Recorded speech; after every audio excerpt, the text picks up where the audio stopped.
What's up, guys? Happy Thursday to each and every one of you all. So we're gonna get into this video. Mind you, I don't have everything. I'm just gonna give you guys what I feel. But go to Not Your Normal Guy 1. Tell him that Adventures with TNJ 3, official 3, official 3. Oh, goodness, I can't get the word out. That we sent you guys to check him out. He's got some good information, so let's check it out real quick. It's a 40-minute lengthy video, but I'm gonna cut it down a little bit for myself so you guys can check out, and I'm just give out my word and I'm done. All right, here we go. Cool. Boom. Of the ills of Cedar Fair Parks or Cedar Point. I'm pissed. Now, over the last couple of months, we have seen some crazy troubling trends with Cedar Fair. And it's become increasingly more and more obvious what the actual source of the ills of Cedar Fair Parks or Cedar Point or Six Flags is at this point. And it's all coming down absolutely to Six Flags. We'll talk a little bit more about that in just a second here. But at this point, we've seen major ride malfunctions. We've watched as just today, I think it was today, maybe yesterday, the Tower of Terror had a cord just totally snap on it, which we've seen happen before, although those things happened like with Gatekeeper right after the pandemic, which made a little bit more sense because there was a lot of difficulty going on during that time. Clearly, there's a lot of difficulty going on right now. But even Siren's Curse, a brand new ride, has had a lot of issues. I've seen all kinds of little like put together things that seem like they're very jerry-rigged in a way that you would normally only see at like Indiana Beach. They better be careful with that because they already had a situation with Top Thrill 2, and it only lasted for six days. And then at the same time, prior to that situation, not bashing you guys, but just they got to be careful. Basically, like seats on Matterhorn that are, or in this case, it'd be the Himalayan, that have been put together and like taped over the top of it because people can't sit in that seat. Just like little quick fixes that are made to make things a little bit better, just to get you through. Yeah, put a little tape on it. Put a little rub there. And got totally stuck on it with Jay. We also rode the top of it because people can't sit in that seat. Just like little quick fixes that are made to make things a little bit better, just to get you through. I rode Millennium Force and got totally stuck on it with Jay. We also rode Millennium Force, and while we were riding Millennium Force, it was shaking like this, like the entire time. It was also down to just one train on that same day. Like I should have known that there was an issue going on, but that's what I did anyway. So on top of that, they've also fired like almost all of the Cedar Fair staff that were like higher ups of things. The costuming designer for Cedar Point has been completely fired, and his assistant also. On top of that, we have a whole bunch of other people, especially with live entertainment, that have been completely gotten rid of. It's like anything that has actually made Cedar Point an exciting place to go, a unique place to go, a unique destination, apart from the lake, which I'm sure they'll find a way to monetize that soon. They'll charge you to actually enter the lake or something like that, because it just seems like they are taking every single thing that they can do, and they used to offer this awesome experience, and they're segmenting that awesome experience and turning it into a massive amount of just, you need to pay extra to do this thing that you once got for free, and you need now.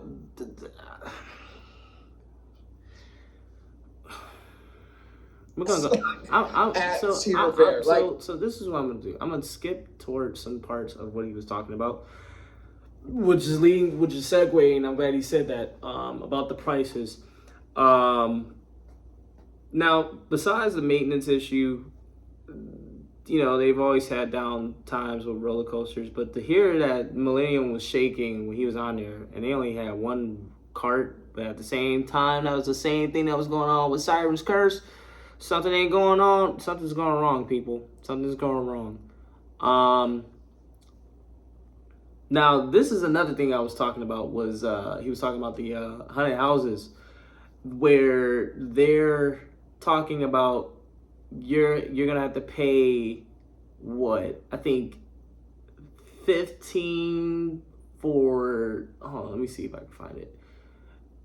Also doing the exact same haunted house across everywhere and charging $15 for anyone to be able to go do that specifically. Now the thing that he was talking about, the Conjuring. Okay, so the $15 is the Conjuring Beyond Fear. Now this is something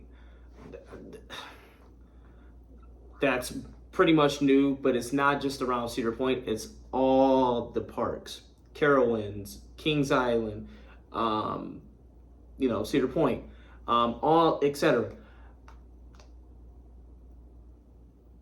If I'm going to Cedar Point to have fun, mind you, Cedar Point is my home park.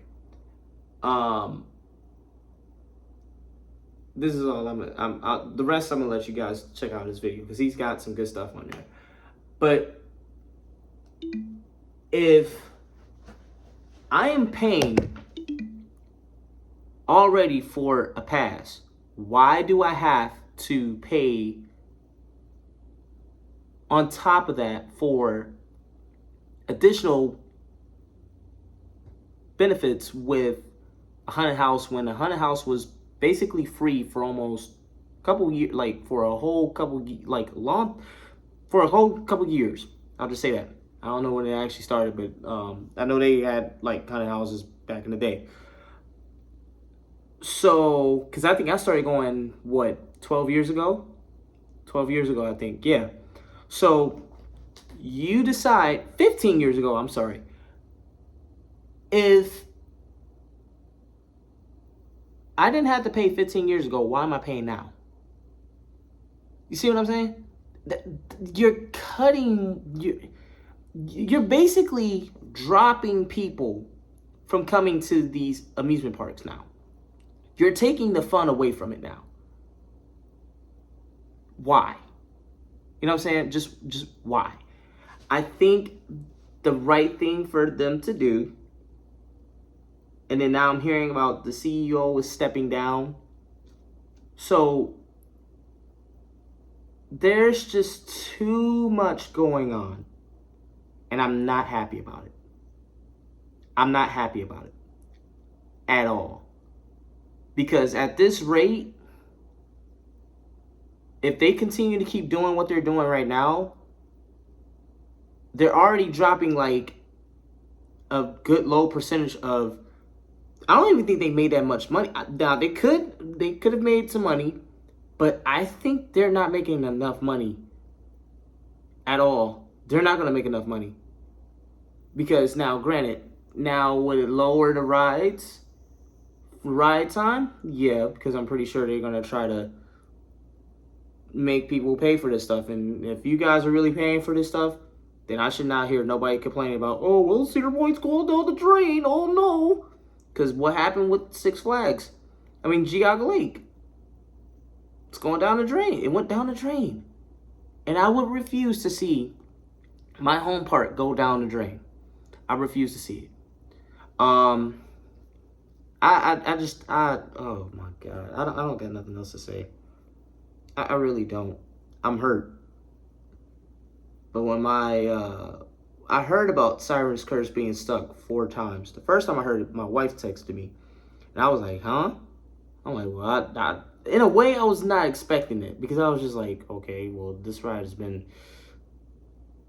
thoroughly taken care of. But, like I said, you're always going to have downtimes. But the maintenance to entertainment, oh my God. Everything is just going straight down the drain, man. I hate to say it. It's going down the drain. And oh my God. I don't even know what to say, man. I don't know what to say. But I'm not going to bash Cedar Point. I will, however, say, to me, I think Six Flags is definitely destroying Cedar Point. They're next on the borderline to be destroyed if they don't get this fixed. and I hate to say it, but I'm not going to Halloween weekends to do the haunted houses. And I was gonna actually film some stuff there for haunted houses. Yeah, I don't have nothing else to say. I'm hurt. I'm disappointed. If you guys like my reaction and my feelings of it, just go ahead and like it. The more I keep doing this, the more you guys keep liking, the more I'm gonna keep subscribing. I mean, not subscribing. I'm gonna keep cranking out these videos because, oh my God, I'm just hurt. Anyway, next episode we'll be going to Cedar Point this weekend. I'm still loving Cedar Point. I love Cedar Point. I just don't like what's going on, man. I'm just hurt. Because I think the reality is sinking in now. That you have to pay. And I was adamant about getting a season pass this year. I was really, mind you, I texted Trent and I told the guy, I said, I don't think I'm going to get the season pass. I don't know. I was going to get it. I kept telling him because I was going to go to Cedar Point because my band usually plays out there for Colossicon. And if you guys happen to see that video on there, that's on there with me and him hanging out. So you'll see that too. But I just don't have no comment on the matter for Cedar Point anymore right now. No, I don't want to say Cedar Point. Now, they have their share of fare too, but this merge, ever since this merger with Six Flags, man, it's just been constant, just monstrosity. Maintenance, rides are going down, downtime on.